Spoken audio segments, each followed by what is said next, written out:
আজকে আমি কি রান্না করেছি আপনারা তা দেখেই বুঝে গিয়েছেন।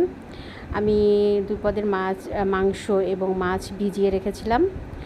আর রান্নার জন্য আমি সব কিছু পেঁয়াজ কেটে নিয়েছি।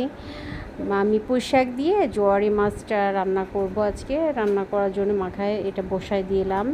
এদিকে ডাল রান্না করছিলাম এবং গরুর মাংস ছোট ছোট করে ভেজে রান্না করছি, কিছু মুরগির মাংস রান্না করছি এবং খুব ভালোভাবে কষায় নিচ্ছি।